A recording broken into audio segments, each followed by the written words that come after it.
This edition of the Ridley Report is brought to you by nhliberty.org.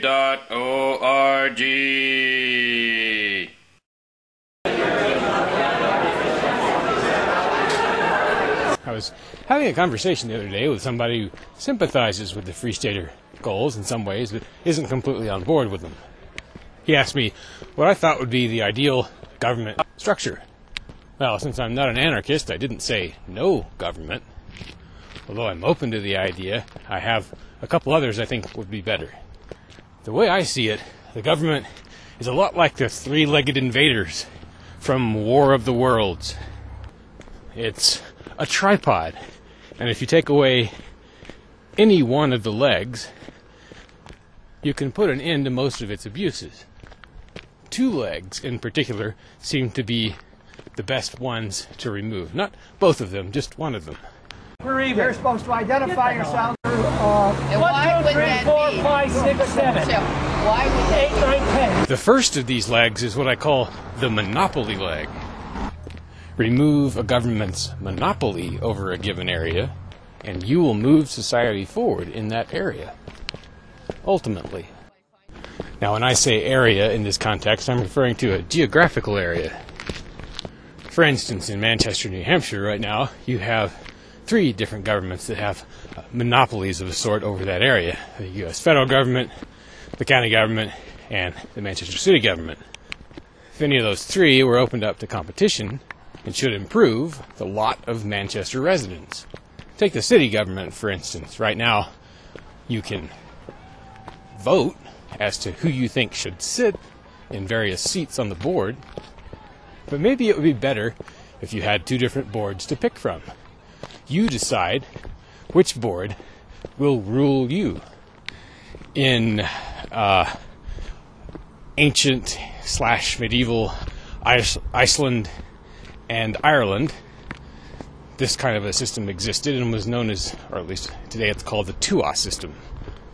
Now, the objection to such a system is the same in many ways as some of the objections to the original U.S. system. People would say, well, this has never been done before, except in ancient times. And couldn't it lead to fighting, physical fighting, between 2 competing boards? Believe it or not, I think these objections are valid. Of course we don't know whether it would work, because the modern governments of the world have never allowed it to be tried. They have not even allowed for the existence of a plot of land where it might be experimented with. So if you're a pro-government person who objects to this idea, you are in fact the source of the uncertainty surrounding it. So don't blame us for what you're doing.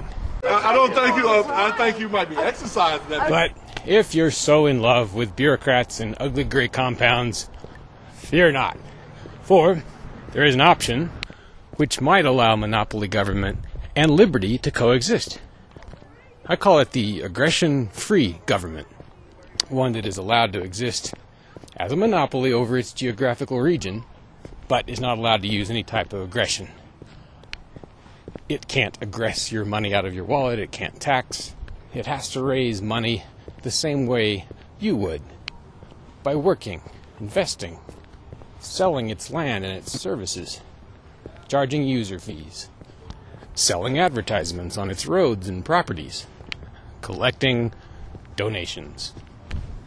The latter method alone works just fine for United Way. When can I have my United Way government? The theory here, at least, is that a government limited in such a fashion would have to confine itself to those core functions that are so important. Roads, defense.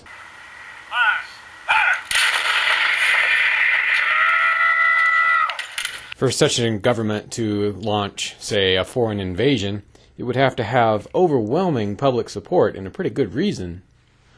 Otherwise, the money wouldn't come in. And should that invasion begin, or should some sort of defense begin, at least they wouldn't be forcing you to pay for it. Imagine all the other things they wouldn't be able to get away with. Drug wars, torture, excessive regulation. But again, there is essentially no plot of land left on the earth where you'd be allowed to experiment with this, even on a small scale. If it were attempted, say, in Grafton, to some extent it is being attempted, 3 different governments could be claiming sovereignty over the land where the experiment is occurring.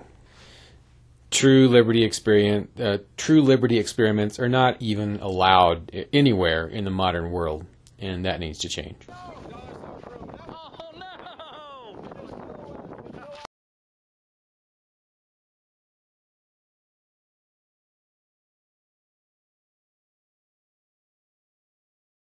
This edition of the Ridley Report is brought to you by the New Hampshire Liberty Alliance.